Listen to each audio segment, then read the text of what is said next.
और Pandora leaks के बाद स्विस सीक्रेट्स का हंगामा। स्विट्जरलैंड के बैंक में मुबैना तौर पर 8 अरब डॉलर दौलत का पर्दाचार। फेक न्यूज काबिल ताज़ीर जुर्म करार। झूठी खबर फैलाने पर 5 साल तक कैद होगी, जमानत भी नहीं हो सकेगी।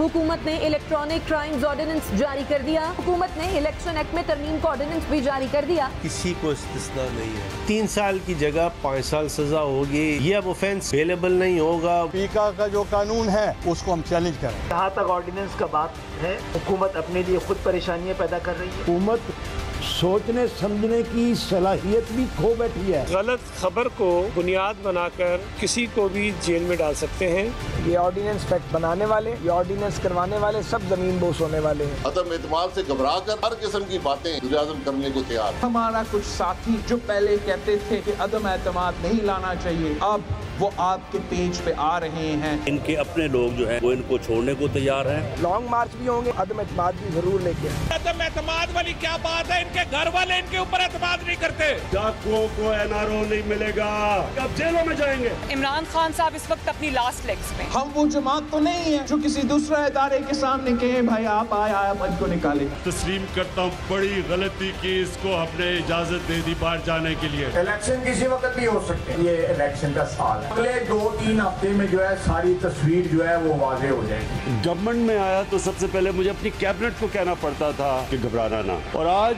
मैं ऑपोजिशन को कहता हूँ कि घबराना ना। अस्सलाम वालेकुम, आप देखें ब्रेकिंग पॉइंट में मोहम्मद मालिक। सबसे पहले तो बात हो जाए कहाँ पहुँची है तहरीक अदम एतमाद, जौसी अदम एतमाद रादर। आज भी एज वी स्पीक तो जरदारी साहब और मौलाना फजल रहमान की मुलाकात हो रही है। चलें ये तो एलाइज हैं, ये तो आपस में करते हैं, इसमें कोई ख़ास बड़ी ख़बर नहीं है। लेकिन बड़ी ख़बर ये थी जो पिछले दिनों शहबाज शरीफ साहब की और जहांगीर खान तरीन की मुलाकात हुई उनके ब्रादर नसीर के घर। और इंटरेस्टिंग चीज़ ये है कि उसके बाद एक स्टेटमेंट रिलीज़ हुई, उनके वन ऑफ देयर की स्पोक्समैन ने बात की। उसने कहा कि जी हम हमेशा पार्टी के साथ हैं, हमने पहले भी पार्टी का साथ दिया था, आइंदा भी पार्टी के साथ ही रहेंगे। और उस पर फिर पीटीआई वालों ने काफ़ी उस पर को उछाला कि देखें जहांगीर तरीन जिस पे तकिया करके अपोजिशन बैठी हुई थी, ये तो ख़ुद इनके साथ नहीं है। लेकिन इंटरेस्टिंगली कहीं भी अभी तक जहांगीर तरीन ग्रुप ने ये नहीं कहा कि हम इमरान खान का साथ देंगे, वो पार्टी की बात करते हैं। यही बयान अकबर एस बाबर भी हैं, जिन्होंने तो पूरा मुकदमा किया हुआ इलेक्शन कमीशन में और जिसके ऊपर से पूरा फॉरेन फंडिंग केस है। वो भी हमेशा ये कहते हैं कि मैं पार्टी के साथ हूँ और पार्टी का मैं वफादार हूँ, लेकिन वो भी इमरान खान की बात नहीं करते। तो बयानिया बड़ा इंटरेस्टिंग इस वक्त जूमानी लिया हुआ है जहांगीर खान तरीन ग्रुप ने। मेरी उनसे बहुत ही उनके एक सीनियर लीडर से बात हुई और मैंने उनसे पूछा इस मुलाकात के ऊपर, मैं कहा बताएँ इस वक्त स्टेटस है क्या। तो उन्होंने कहा कि जी हम फाइनल फ़ैसला करेंगे जब ये तहरीक अदम एतमाद टेबल होने का अनाउंस हो जाएगा, तारीख आ जाएगी। तो मैं कहा तब तक आप क्या फेंस सिटिंग करेंगे? उन्होंने कहा जी हम तब अपने फाइनल फैसले लेंगे। इंटरेस्टिंगली यही स्टांस PMLQ ने भी लिया हुआ है। वो भी यही कहते हैं कि जी जब ये एक बारी ज़रा ग्राउंड में आएगी फिर हम फाइनल फैसले करेंगे। मैंने तहरीक जहांगीर खान ग्रुप के जो सीनियर लीडर थे, मैंने उनसे पूछा अच्छा ये बता दें आपको साइड पे बैठने या जुड़ने का किसी भी तरफ कहीं से कहा जा रहा है? तो उन्होंने कहा जी इंटरेस्टिंग बात यह है कि हमें अभी बिल्कुल आज़ाद छोड़ा गया। सो ये बड़ी मज़ेदार डेवलपमेंट चल रही हैं। अपोजिशन की बात सुने वो कहते हैं हमारे से 22 से 23 लोग हमारे पास हैं। गवर्नमेंट की बात सुने तो वो कहते हैं 14 से 15 लोग इनके हमारे पास हैं, वहाँ चौधरी साहब कहते हैं। सो हो क्या रहा है इस पर हम बात करेंगे, कोशिश करेंगे कुछ सवाल निकलें। और साथ ही आज हम बात करेंगे एक बड़ा ड्रैकोनियन लॉ, बड़ा हम तो उसको बड़ा ही काला कानून कहेंगे, जो अमेंडमेंट एक ऑर्डिनेंस के तहत ये prevention of electronic crimes act Paika बोलते थे, कोई पीका बोलता है, कोई पैका बोलता है।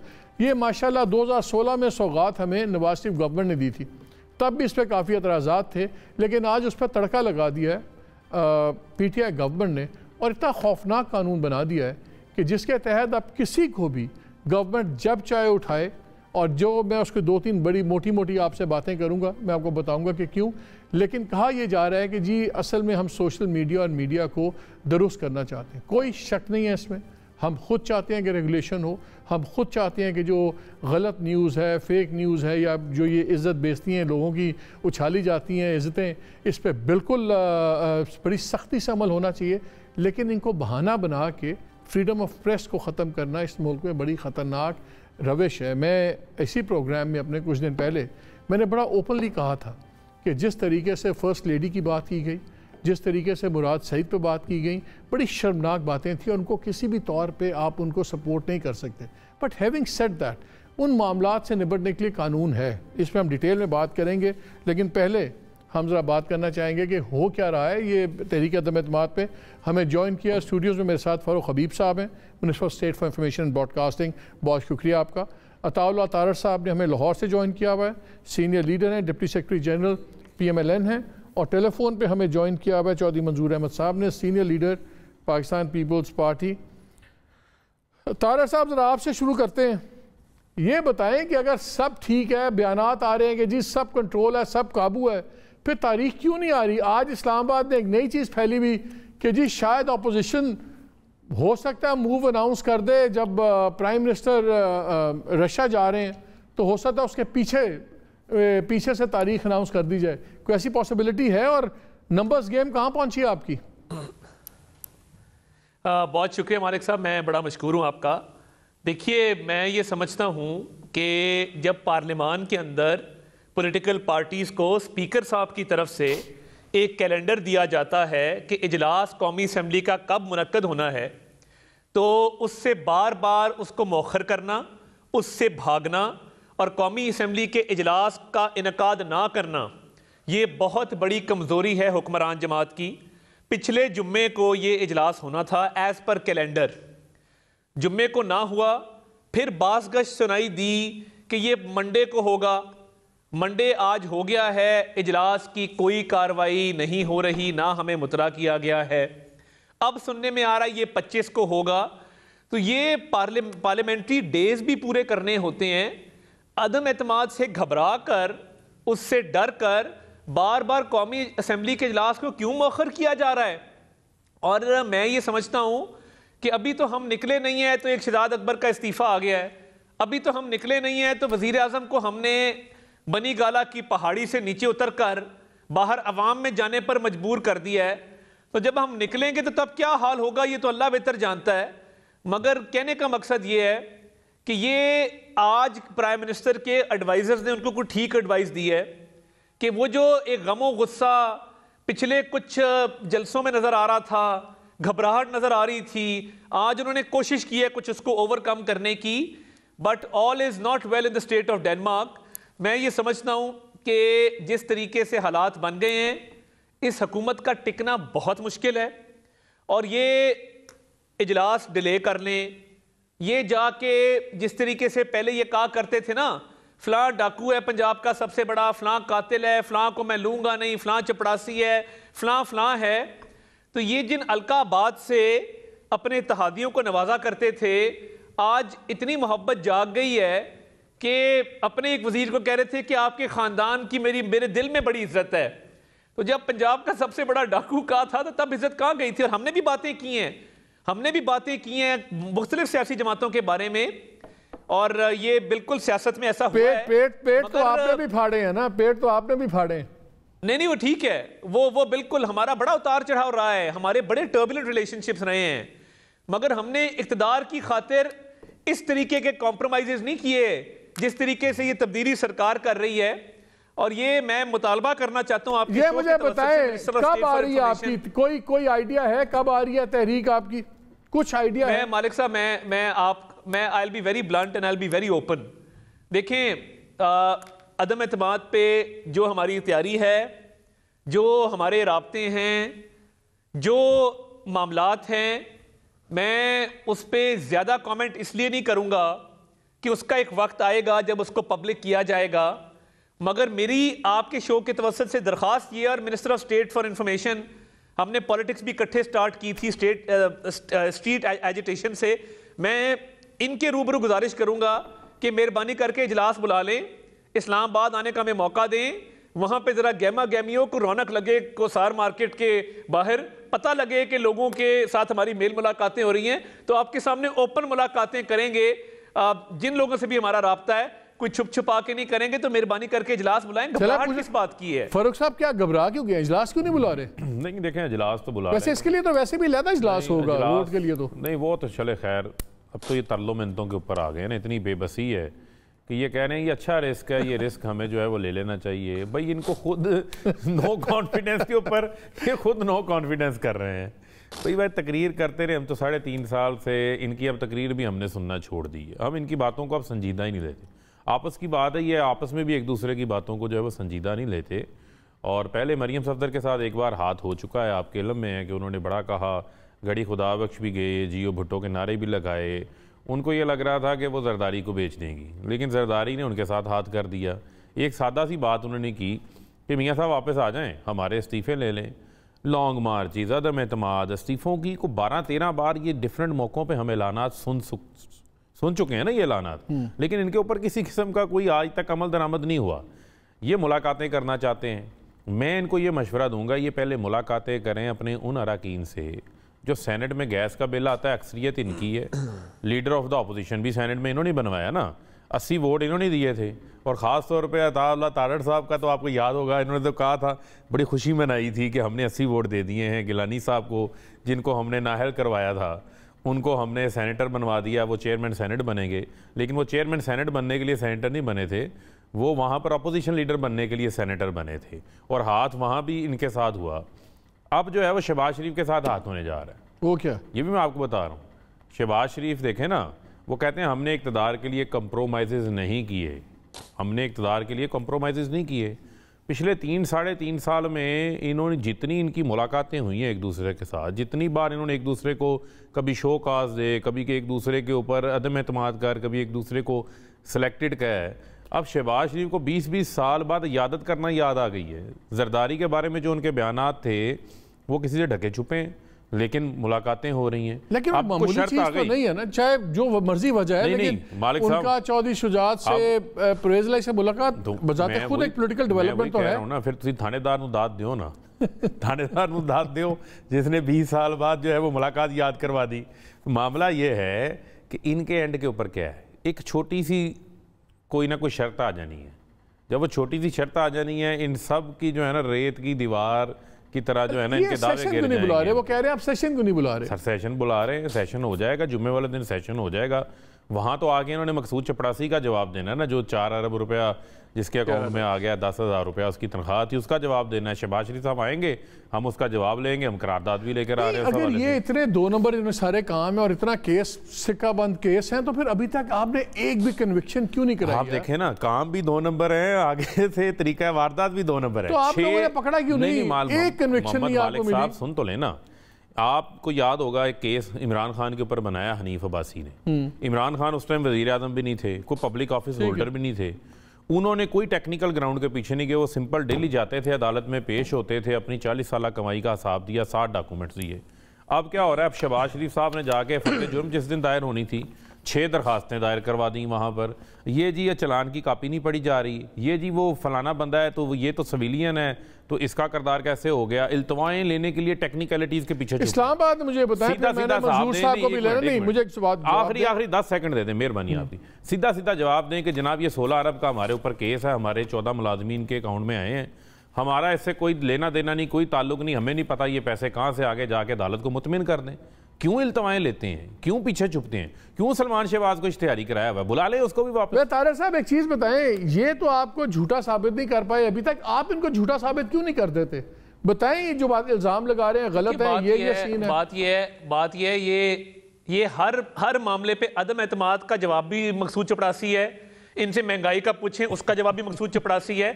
ये बड़े माहिर हो गए हैं सब्जेक्ट को चेंज करने में। बिल्कुल ठीक है, मैं मानता हूं। देखें, जिस केस में ये 4 अरब का इल्जाम लगा रहे हैं, इसी केस की नाकस कारकर्दगी की वजह से शहजाद अकबर को घर भेजा गया। लाहौर हाई कोर्ट में जो असासों के केस की बेल है, उसमें चले डीपर अप्रिसिएशन ऑफ फैक्ट्स ना सही, उसके अंदर बादी नजर में कहा गया करप्शन का इल्जाम नहीं है। और मैं आपको वसूख से कह रहा हूं, मकसूद चपड़ासी क्या और सुलेमान शहबाज क्या एक एक पाई का हिसाब दे रहे हैं और देंगे, मगर ये नहीं होगा कि आप चलान जमा कराएं, उसके हमारे से इल्जामात पड़े ना जाएं और आप फर्द जुर्म आयद कर दें। हमें जब तक पूरे चलान की मुकम्मल कॉपी नहीं मिलेगी, ये कोई पुलिस स्टेट नहीं है कि जहां पे इनका फटा हुआ चलान हम लेके इल्जामात को बगैर समझे फर्द जुर्म आयद करा लें। इतनी जंगल का कानून यहाँ पे नहीं है। और मैं आपको वसूख से कहता हूं, अल्लाह के फजल से कोई 1 रुपए की करप्शन साबित कर दें, मकसूद चपड़ासी का ये बात कर रहे हैं, ये अपने टी बॉयज का जवाब देंगे फॉरेन फंडिंग का, वो भी वक्त आ रहा है। मगर मैं शरीफ ग्रुप का ना एम्प्लॉई हूं, ना मैं शरीफ ग्रुप के बिहाफ पे लीगल रिप्रेजेंटेशन करता, मगर मुझे ये बात पता है कि जब शरीफ ग्रुप के लॉयर्स आएंगे अदालत में और बताएंगे कि सुलेमान शहबाज हमारे एमडी हैं और बताएंगे कि मकसूद नामी आदमी वो कंपनी का एम्प्लॉई है, एमडी खुद जाके गन्ना नहीं खरीदता, एमडी खुद जाके चीनी नहीं बेचता। सर आपने एक हमेशा एम्प्लॉइज गन्ना खरीदते हैं, हम तो मान के बैठे हैं, एम्प्लॉइज जो हैं वो जाके चीनी बेचते हैं। और सर सुन लेना, दावा तो आपका है कि आप लोगों ने एक धेले की करप्शन नहीं की। सुन लेना तारड़ साहब, सुन लें, दावा आप लोगों का है कि आपने एक धेले की करप्शन नहीं की, मान ले तो भाई फिर आपको जवाब देने में क्या हर्ज है?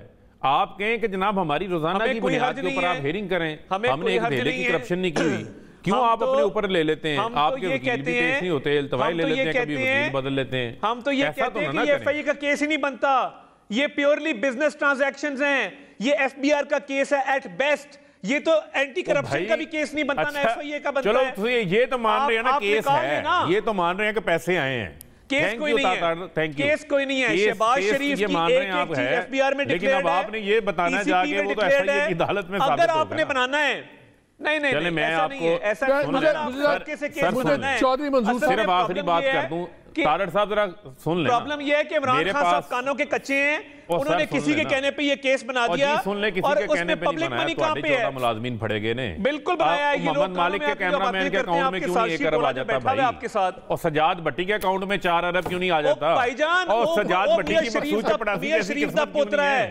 मुझे तो ये समझ नहीं आ रही। एक सेकंड जिस जमाने में इमरान न्याजी साहब के वालिद सरकारी इंजीनियर थे जो 400 कनाल के महल में रहते हैं, उस जमाने में मियां शरीफ पाकिस्तान की साउथ एशिया की सबसे बड़ी स्टील इंडस्ट्री का मालिक था। मैं कहता हूं कि दुनिया नहीं, मैं कहता हूं वो उससे पहले उनकी क्या फैक्ट्री थी, क्या इंडस्ट्री, सब जानते हैं।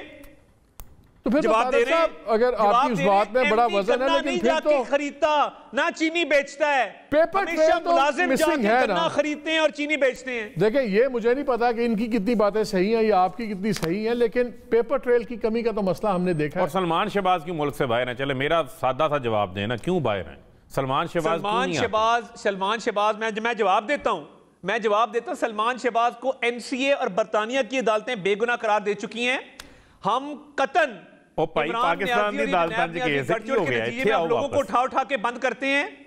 आपके अपने लोग 200 अरब की घपले करें, किधर है नदीम बाबर? 122 अरब रुपए की एलएनजी बेच के गया यहाँ पे, कहां पे हैं आपके बाकी आटा स्कैंडल वाले, चीनी स्कैंडल वाले? आप लोग हमें बातें करते हैं, आपकी कई 100 अरब बड़े नाअहल हैं वैसे यार, इतने इनके पास करप्शन के केसेस हैं, एक केस को भी मालिक साहब किसी अदालत में लेके गए, एंटी करप्शन आपके बड़े नाअहल हैं वैसे। कोर्ट कॉग्निजेंस तब लेता है जब इन्वेस्टिगेटिंग एजेंसी कोई केस रजिस्टर करे। मैं भी इस पे वापस आता हूं। मैं चौधरी मंजूर हटते हैं ना तारड़ साहब, हमें चौधरी मंजूर साहब ने भी ज्वाइन कर लिया। आप कुर्सी से हटेंगे, 100 अरब के स्कैंडल हैं आपके। वो चले आप किसी अदालत में तो ले जाए ना, आपका हम अपोजिशन में थे, हमने धरना भी किया, हम आपको अदालत में भी लेके गए। चौधरी साहब मुझे एक चीज बताएं, बड़ी निकम्मे हैं चाहिए कि पहले तहकीकाती इदारा तहकीकात करता है, फिर अदालत का मामला आता है। किसी चौधरी साहब काटनी है, मैं इसमें आता हूं, तारड़ साहब मैं इस पे वापस आता हूं। मैं चौधरी मंजूर साहब को भी शामिल कर लूं, उनका भी लेटेस्ट टेक ले लें जो वोट ऑफ नो कॉन्फ्रेंस की गेम चल रही है। दूसरा चौधरी साहब ये बताएं, इस्लामाबाद में शोई साहब ने पूछो आज पकाया की है, इस्लामाबाद में आज पिंडी बड़ी ये बात चल रही थी कुछ दिन पहले कि जी 18 फरवरी को देखेंगे अगर शहबाज शरीफ की इंडाइटमेंट हुई तो ये भी मैसेज है, और अगर उनकी इंडाइटमेंट ना हुई तो शायद इसमें भी एक मैसेज है। इंडाइटमेंट तो नहीं हुई, क्या आपके ख्याल में ये प्योरली एक लीगल ही मैसेज है इसका, कि लीगल वो टेक्निकलिटीज जिस तरह उन्होंने कहा कि जी हमें कागजात ठीक नहीं मिले या वो नहीं मिले, या इसमें भी कोई था कोई मैसेज किसी के लिए? शुक्रिया मालिक साहब, मुझे इस बात का तो नहीं पता कि क्या मैसेज है और क्या नहीं, और दूसरा लीगल टीम जो है उनकी, चूंकि केस तो वही डील कर रही है, उनको पता होगा लीगल क्या है। लेकिन मेरे नजदीक ये आज और कल के 2 दिन बड़े इंपॉर्टेंट हैं नो कॉन्फिडेंस के हवाले से, अदम एतमाद के हवाले से। आज जो मौलाना फजल रहमान साहब के साथ मीटिंग है और कल फिर कुछ लोगों को जरदारी हाउस में बुलाया गया है, तो इसमें बहुत सारी चीजें जो बहुत सारी ऐसी चीजें हैं। कल किसको बुलाया गया है चौधरी साहब?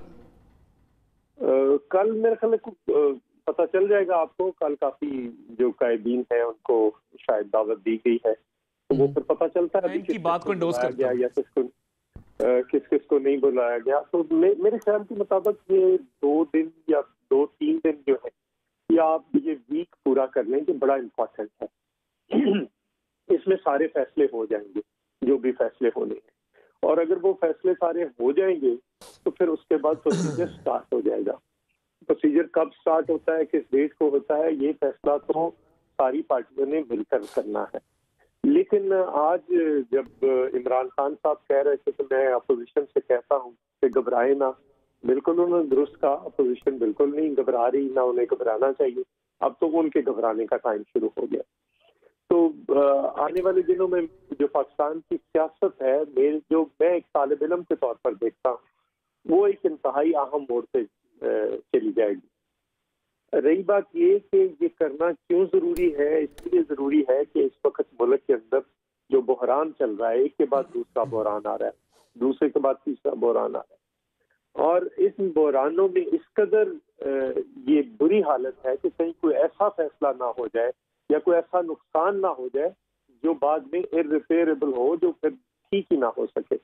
तो इसलिए हम ये समझते हैं, पाकिस्तान पीपल्स पार्टी ये समझती है, हालांकि पाकिस्तान पीपल्स पार्टी ने पहले दिन कहा था कि इनको टाइम देना चाहिए, वरना तो मौलाना फजल रहमान साहब ने कहा था कि असेंबली में ना जाए। उस वक्त भी पीपल्स पार्टी ने कहा था कि नहीं, ये मुनासिब नहीं होगा। इमरान खान, तो आपके ख्याल में अगले 2-3 दिन के अंदर या मैक्सिमम इस हफ्ते में बहुत बड़े ये सारे मामले पे फैसले तय पा जाएंगे? जी। और हमारा ये उस वक्त तय था कि अगर इमरान खान डिलीवर कर जाते हैं तो फिर उनका राइट है कि वो हुकूमत करे।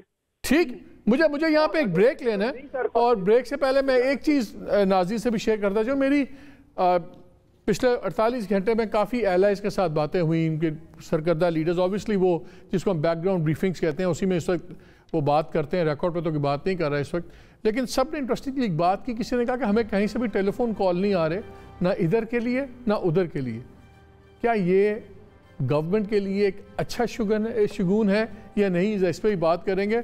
और फिर आके मैं उस काले कानून की बात करूँगा, और क्यों वो इतना ख़तरनाक कानून है जिससे सिर्फ सहाफ़ी है इनको मसला नहीं है, ये आम आदमी को किस तरह नुकसान पहुँचाएगा। इस पर बात करेंगे इस ब्रेक के बाद।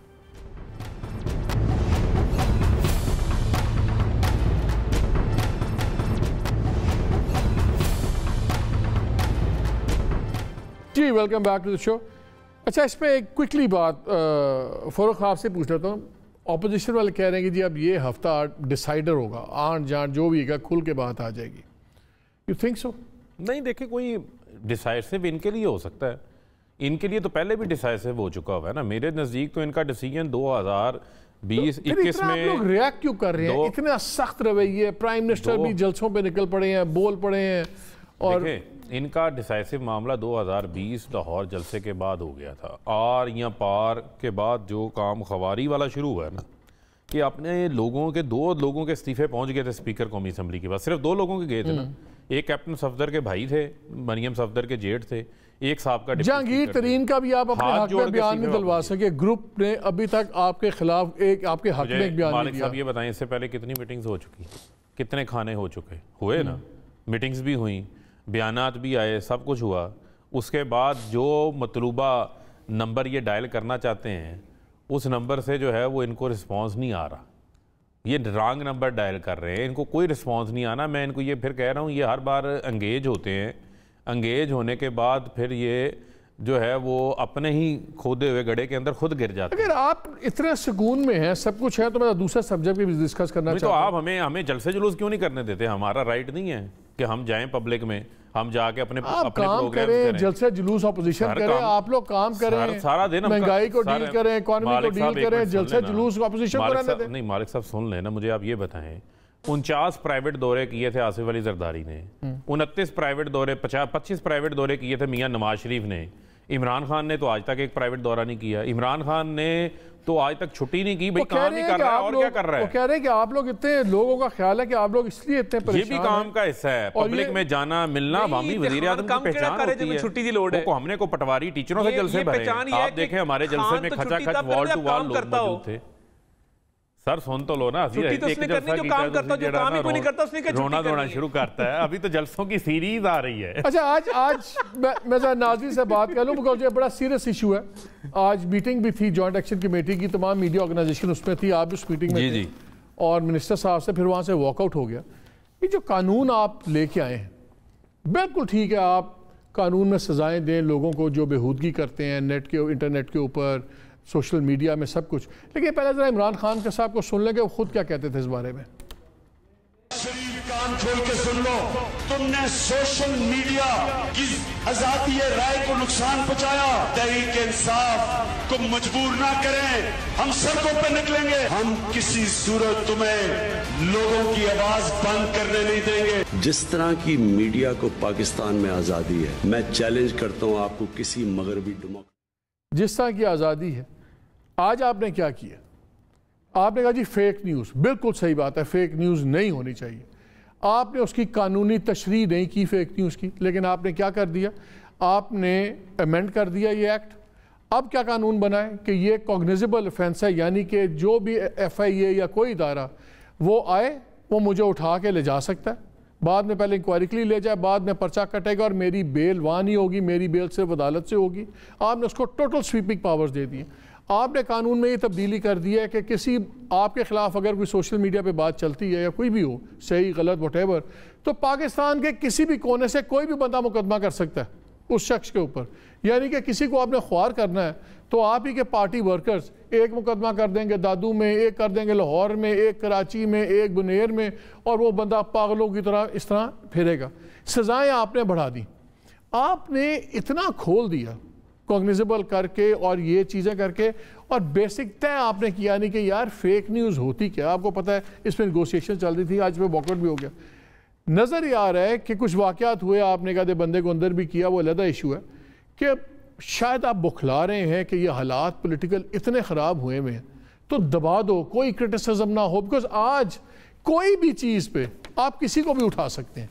ये तो काला कानून है। नहीं अच्छा ठीक है मालिक साहब, आपकी अच्छी बात है, डिबेट भी होनी चाहिए, रिजर्वेशन भी आ गई, क्योंकि अभी ऑर्डिनेंस है और ऑर्डिनेंस का भी आइन के अंदर एक इख्तियार मौजूद है। लेकिन अल्टीमेटली अगर इसने आगे लंबा अरसा कानून के तौर पे चलना है तो इसको पार्लियामेंट के अंदर आना है। ठीक है, अच्छी बात है कि आपने कहा कि किसी जगह पे इधर मुकदमा, पहले तो इसको हम क्लैरिफाई कर लें, जो एक तासुर जा रहा है कि ये कोई स्पेसिफिक कानून लाया गया है जर्नलिस्टों के लिए, ऐसा हरगिज़ नहीं है। इसकी जो एप्लीकेबिलिटी है और ये इसकी जो एक्सेस है वो पूरे पाकिस्तान की आवाम के लिए, क्योंकि ये फेडरल लॉ है। इसके अलावा मैं सिर्फ आपको ये बताना चाहता हूँ, ये जो सेक्शन 20 है, सेक्शन 20 के अंदर डिफाइंड हैं चीज़ें कि क्या क्या चीज़ें हैं, क्या क्या राइट जो है अगर किसी का ख़राब होता है वो उसके अंदर जा सकता है। ये मेरे पास सिर्फ 2020 के साइबर क्राइम के दर्ज मुकदमात की लिस्ट है, जिसमें से सिर्फ मैं आपको 3 हेड्स की बताना चाहता हूँ। साइबर हरासमेंट के 6000 केसेस रजिस्टर्ड हुए, इसके अलावा साइबर डेफेमेशन के 6400 केस रजिस्टर्ड हुए, इसके अलावा साइबर ब्लैकमेलिंग के 3500 केसेस इसके अंदर जो है वो रजिस्टर्ड हुए। इसमें से 70% से ज़ायद वो केसेस हैं जो सेक्शन 20 के तहत रजिस्टर्ड हो रहे हैं, सेक्शन 20 के तहत। इसके अलावा सेक्शन 20 का जो हमारी फीमेल कोलीग्स थी जिनकी इतनी हरासमेंट हुई नेट पे, उसमें तो कोई आप लोगों ने पर्चे नहीं किए, उसमें किसी को नहीं किया। वो सुन रहे हैं इस्लामाबाद हाई कोर्ट में, उस पर भी बताता हूँ, मुझे सिर्फ अपना आर्गूमेंट मुकम्मल करना है। देखें होता क्या है, होता ये है, आपको फिक्र है फेक न्यूज़ की, फेक न्यूज़ के ऊपर हम एंगेज भी कर रहे हैं, बात भी कर रहे हैं, उसको हम तय भी कर लेते हैं। लेकिन मुझे आप ये बताएं, ये जो साइबर हरासमेंट का मामला है कि आपको पता है कि जो हमारा माशरा है कि बच्चियों की जो न्यूड पिक्चर्स बिल्कुल आपके साथ है, जो हरासमेंट हुई, आपके साथ लोगों की डाइवोर्सेस हो गई, घर टूट गए, लोगों की सारी मालिक साहब सुन तो ले ना प्लीज, सुन बहस नहीं है ना सर, सुन ले, मैं आपके पॉइंट को टोटली गेट कर रहा हूँ और मैं उसका हामी हूँ, आपको पता है इस चीज का, उसका मैं सबसे बड़ा हामी आपके साथ बैठा हूँ। लेकिन मेरा जो मैं चाहता हूँ कि जो हमारा सोशल फैब्रिक है, जस्टिस आते रहे, हाई कोर्ट के हाजिर जो है वो जस्टिस हैं, उन्होंने कहा ये जो साइबर क्राइम है हमारा सोशल फैब्रिक जो है वो तबाह कर रहा है, उसके ऊपर भी बात होनी चाहिए। हमने बैलेंस आउट करना है इन तमाम चीजों को, इसको स्पेसिफिक एक उसमें मैं बताता हूं क्वेश्चन क्या उठ रहा है, इसको एक लेंस से ना देखें, इसको इसका लेंस इसलिए जरूरी है। मैं जरा इनको भी तारक साहब को ले लूं, 30 सेकंड में एलैबोरेट कर दो। देखें, एक तो ये पीका का जो कानून है ये हम नहीं लेकर आए, ये 2016 में पीएमएल लेकर आई। इनकी सौगात थी। सुन लें, इसमें हमने कोई नया ऑफेंस ऐड नहीं किया, हमने उसको अमेंड किया। सजा 3 साल थी, हमने उसको 5 साल कर दिया। नॉन कॉग्निजेबल था, हमने उसको कॉग्निजेबल कर दिया। सर, कॉग्निजेबल करने की वजह क्या है? मेरे पास डेटा है, वैलिड डेटा है कि 70% दरखास्तें सेक्शन 20 के तहत आ रही। इसका मतलब सिलसिला नहीं रुक रहा, सिलसिले को रोकना है। आप मेरे साथ बैठ के ये तय कर लें कि फेक न्यूज के ऊपर हम बात कर लेते हैं, लेकिन बाकी चीजों के ऊपर स्ट्रिक्ट एनफोर्समेंट हम टोटली उस पर कोई बहस ही नहीं है। इसके ऊपर मैं मालिक साहब आपको सिर्फ बताना चाहता हूं, इससे पाकिस्तान की अदलिया भी महफूज नहीं है। सिटिंग जजेस के ऊपर अटैक्स हुए हैं, सिटिंग जजेस के पास पावर्स हैं, वो उनके पास पावर्स हैं, वो अपना खुद कर सकते हैं। सर, मैं तो कह रहा हूं फिर आम शहरी, आप भी वो कंटेम्प्ट की पावर्स कर देंगे। आप जर्नलिस्ट हैं, मैं सियासत में हूं, या इधर लोगों का किसी न किसी जगह ताल्लुक होगा, लेकिन मुझे बताएं जो शख्स गुजरांवाला में, फैसलाबाद में या कोयटा में बैठा हुआ है, या जो फाटा में बैठा हुआ है, जो जीबी में बैठा हुआ है, उस पे बहस के राइट्स किसने प्रोटेक्ट करने? मुझे तारिक साहब ये बताएं, सवाल इसलिए उठ रहा है कि ये ऐसे मौके पे तरमीम की गई है जब बड़े ही फ्लूइड पॉलिटिकल हालात हैं, बड़ा सख्त है इस वक्त, और गवर्नमेंट भी बड़ी सेंसिटिव हुई है। आप लोगों का आपस में तनाव बहुत ज़्यादा हुआ हुआ है, अपोजिशन का, गवर्नमेंट का, और बस आप दोनों में से एक ने फारिग होना है। अगर आपने इनको गिरा लिया तो ये फारिग है, अगर आपने ना इनको गिरा सके तो आप फारिग हैं। इसलिए ज़्यादा फिक्र ये है कि इस मौके के ऊपर जब ये कानून को आप इस तरह की सख्ती करते हैं, तो आज हमें नहीं पता, इतनी वेग डेफिनेशन हो गई है फेक न्यूज़ की कि किस बात पे किसको उठा ले। और कानून में ये भी चेंज हो गया है ये पीका के अंदर कि पहले जो पेमरा के तहत टेलीविज़न चैनल्स थे उन पे इसका इतलाक नहीं था, इन्होंने वो भी रिमूव कर दिया। अब पेमरा अपनी जगह पे है, अब इसके तहत आप टेलीविजन चैनल्स को भी आप उसके अंदर किया सोशल मीडिया के लिए। नहीं, लेकिन हम कानून तो वो करेंगे जो लिखा हुआ है। नहीं, इसमें आपने बाकायदा निकाला उसमें से। तो ये क्या है? ये वाकई जो ये कह रहे हैं फारूक साहब, इतनी बात को फेस वैल्यू पे ली जाए कि ये और गेम हो रही है?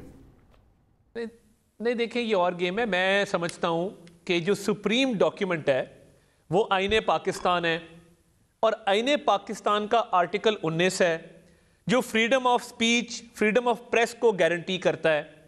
अब कोई भी कानून इस मुल्क में नहीं बन सकता जो आईने पाकिस्तान के साथ मुतसादम हो, कॉन्ट्रडिक्टरी हो टू द कॉन्स्टिट्यूशन।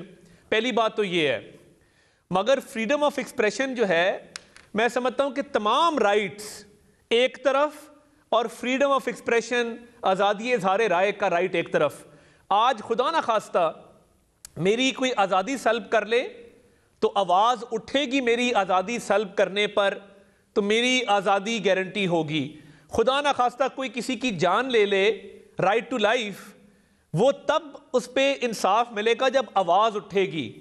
अगर आप आवाज़ें बंद करना शुरू कर देंगे, सोसाइटीज़ में घुटन का माहौल पैदा करेंगे, तो ये काउंटर प्रोडक्टिव होगा। और ये पॉलिटिकली मोटिवेटेड बिल है। और मैं आज मालिक साहब आपके सामने ये कहता हूं, हमें ये पीका का एक्ट नहीं पास करना चाहिए था, हमने तो उसको मिसयूज नहीं किया, मगर हमें क्या पता था कि इस मुल्क में ऐसा हुक्मरान भी आएगा जो उसको मिसयूज करेगा। आपको पता है, वो जो तंजीम है रिपोर्टर्स विदाउट बॉर्डर्स, वो हर साल प्रेस फ्रीडम रैंकिंग, मेरी बात सुन लेना, प्रेस फ्रीडम रैंकिंग जो वो देती है, पिछले 3 साल में पाकिस्तान उसमें बहुत नीचे आया है।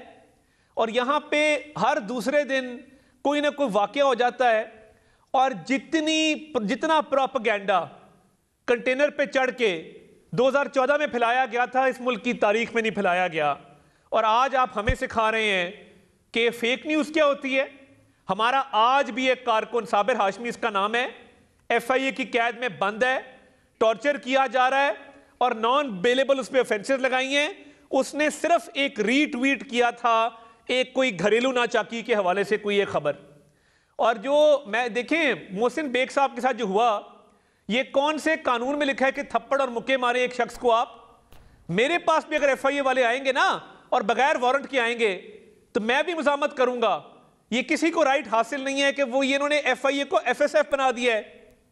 ये इमरान खान साहब की जाती फोर्स है, कि उनको जो तनकीद बुरी लगे वो चढ़ा दें उसको और मुझे एक ब्रेक लेना है, लेकिन फरूक एक क्विक जवाब मुझे चाहिए। कानून को खत्म कर देते इतनी इमरजेंसी नहीं, मुझे एक बात बताएं, ये आप पार्लियामेंट में भी ला सकते थे, इतनी इमरजेंसी क्या थी कि आप इसको ऑर्डिनेंस के तौर पे लाए? नहीं, देखें बात यह है कि ऑर्डिनेंस तो एक आईनी रास्ता है, उसके जरिए आप ला सकते नहीं, उसकी जरूरत भी है उसके। जब असेंबली ना हो, नहीं सर मेरी बात ये बड़ा आसान काम है। नून लीग वाले कहते हैं हर काम पे ना माफी मांग के ना तो अगले ब्रेक के बाद जवाब ले लेते हैं। वो मेरा कान उड़ा दिया, ब्रेक के बाद जवाब ले लेते हैं। 4 अरब चाहिए वो तो आपकी ब्रेक लेगा। भट्टी साहब को इस तरह तेरा नहीं ताल्लुक है, तेरा मालिक से ताल्लुक है, तेरा रमजान शुगर मिल से ताल्लुक नहीं है। मुझे 4 अरब नहीं मिलेंगे। या ब्रेक लेते हैं, देखते हैं मीन टाइम भट्टी साहब को पैसे मिलते हैं कि नहीं मिलते। स्टे विद अस।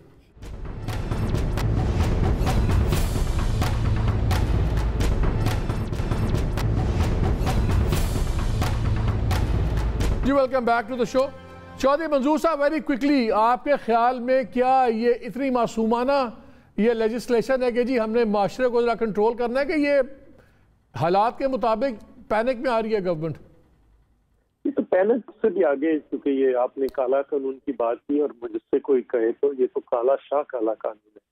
इसके तहत जो ये करना चाहते हैं, ये जब बंदे की मत मारी जाती है तो ऐसे कवानीन लेकर आती है।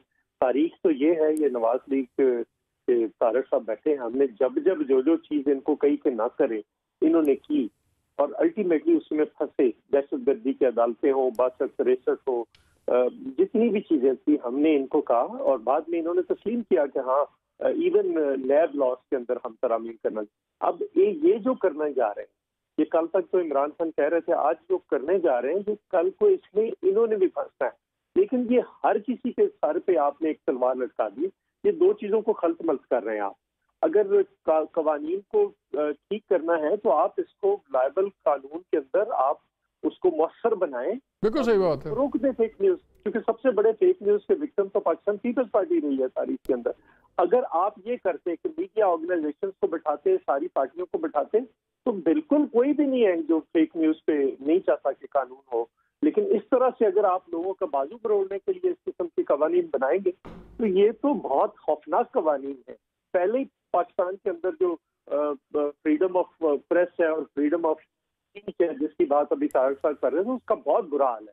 हम बहुत इंटरनेशनली और रैंकिंग में बहुत नीचे चले गए और खराबी हो जाएगी। इसलिए मैं अब भी कहता हूँ कि ये वापस में असेंबली में लेकर आएं और तमाम ऑर्गेनाइजेशन को साथ बिठाएं और बिठाकर जिस पे वो कंसेंसस हो उस कानून को ले आए और वो यूनानिमसली पास होना। फरूक साहब ऐसे बताया ना, इसमें ऐसी कौन सी जल्दबाजी थी? अगर बौखलाहट आपकी नहीं थी तो क्या जल्दबाजी थी कि आपको ऑर्डिनेंस लाना पड़ा? नहीं, देखिए मैंने आपको कहा कि ऑर्डिनेंस की तो कोई जल्दबाजी का तो मामला है ही नहीं इसके अंदर।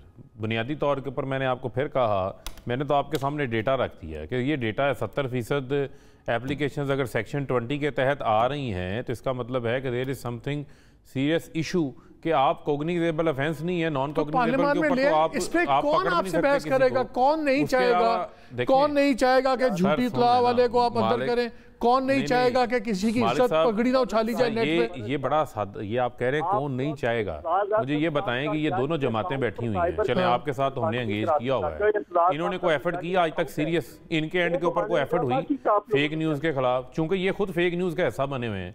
अभी जिस साबर मुगल का या साबर हाशमी का ये नाम दे रहे थे, उसने सिर्फ रीट्वीट नहीं किया था, उसने एक गलीज किस्म का अखलाकियात से घिरा हुआ जो है वो ट्रेंड चलाया था, उस ट्रेंड का हिस्सा था जिसकी हमायत करने मरियम सफदर खुद आ गई थी। मैं इन्हें कहता हूं कि एक लाइन ड्रा करें, हम सब पॉलिटिक्स कर रहे हैं, पॉलिटिक्स में हमारे पास इतना मटीरियल होता है एक दूसरे पे तनकीद करने के लिए कि हम किसी की मलिक को गिरफ्तार करेंगे से गिरी चीजें करदार आपकी जमात की, हमें नहीं जाना चाहिए। आपकी जमात की एक सिंपथाइजर है वीना मलिक, उसका नाम है, वो रोज गंद फैलाती है अपने ट्विटर अकाउंट से। वीना मलिक को गिरफ्तार करेंगे।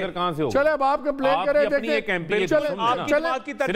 एक अपनी एमपी है नून लीग की, मैं उनका नाम नहीं लेना चाहता, मेरे लिए बड़ी काबिल मोहतरम है, उनके हवाले से नाजेबा तस्वीर शेयर की गई, FIA दरखास्त दायर हुई, FIA ने कार्रवाई की विद इन डेज की, विद इन डेज मुल्ज़िम को बिहाइंड द बार फेंका। यार क्या बात करते हैं, उसके ऊपर सेक्शन 21 नहीं खुद गया था FIA, उसके ऊपर भी सेक्शन 20 लगा देते, FIA गया था, उसकी भी बेल हो जाती। मेरे साथ एक्सपर्ट थी जन्नत कल्याण, उनका नाम है, वो साइबर क्राइम से एक्सपर्ट है। वक्त मेरा वक्त खत्म हो गया, आपका उसमें कोई कमाल नहीं है। तमाम मेहमानों का बहुत शुक्रिया। नाज़रीन, दो चीजें बड़ी क्लियर होनी चाहिए, कोई भी जी शऊर, कोई भी नॉर्मल इंसान कभी नहीं चाहेगा कि किसी को इजाज़त हो कि बेहूदगी फैलाए, किसी की इज्जत पे वो कीचड़ उछाले, किसी का।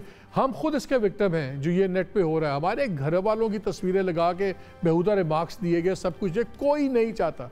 बट हैविंग सेड दैट, इसका मतलब ये नहीं है कि इन चीज़ों का टैग लगा के गवर्नमेंट ऐसे कानून पास करे कि जिनको आप इस तरह उनको एक्सप्लॉयट कर सकें कि कल को कोई आवाज़ ना निकाले। ये जो अमेंडमेंट्स आई हैं इसमें वो मसाइल तो टच नहीं होंगे, लेकिन जब कदगन लग जाएगी तो वो फ्री मीडिया के ऊपर लगेगी। और आज जब इस मुल्क में बात होती है लाकानूनियत की, जब बात होती है महंगाई की, जब बात होती है इन तमाम चीज़ों की, जो आपके मसाइल हैं, जब हम डिस्कस करते हैं, हम कोई ज़ाती मसले नहीं टीवी पे डिस्कस करते, हम आपके मसले डिस्कस करते हैं। अगर हमारी आवाज़ दबाई गई तो इसका मतलब है आपकी आवाज़ दबाई जा रही है। और मैं सिर्फ इनके लिए, फ़ारूक के लिए, ये वैसे बड़े पॉजिटिव इनका रोल होता है हमेशा, लेकिन छोड़े जा रहा हूँ। एक नज़म थी जो अहमद फराज साहब ने ज़ियाउल हक के ज़माने में पढ़ी थी, तो उनके साहबजादे इनकी कैबिनेट कोलीग भी हैं। आई होप कि शायद इसको भी सुन लें और गवर्नमेंट को कुछ एहसास तो हो। फिर क्या देखोगे जब हर्फ यहाँ मर जाएगा, इस शहर में फिर क्या देखोगे जब हर्फ यहाँ मर जाएगा, जब तेज पे लय कट जाएगी, जब शेर सफर कर जाएगा, जब कत्ल हुआ सुरसाजों का, जब काल पड़ा आवाजों का, जब काल पड़ा आवाजों का, जब शहर खंडर बन जाएगा, फिर किस पर संग उठाओगे? जब शहर खंडर बन जाएगा, फिर किस पर संग उठाओगे? अपने चेहरे आईनों में जब देखोगे डर जाओगे।